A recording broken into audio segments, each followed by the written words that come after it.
اور میں آپ سبھی لوگوں سے بھی گزارش کرتا ہوں کہ برائے کرم ان خرافاتیوں سے اپنے آپ کو اور آنے والی نسلوں کو بچائیں اور اپنے ایمان کی حفاظت کریں۔ اور مفتی صاحب، میں آپ کا تہہ دل سے شکر گزار ہوں کہ آپ نے میری ہٹ دھرمی کے باوجود میری اصلاح کا پورا حق ادا کیا اور مجھے گمراہیت سے نکال کر سیدھے راستے پر لا کھڑا کیا۔ نہیں شیخ صاحب، کوئی بات نہیں، یہ تو میرا فرض تھا۔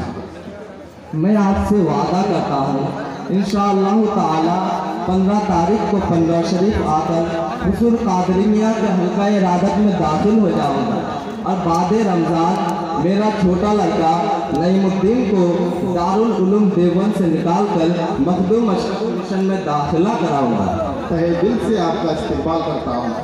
انشاءاللہ تعالی 15 تاریخ کو ملتے ہیں۔ خدا حافظ۔ اللہ حافظ۔ دعاؤں میں یاد رکھیں۔ السلام علیکم ورحمۃ اللہ۔ السلام علیکم۔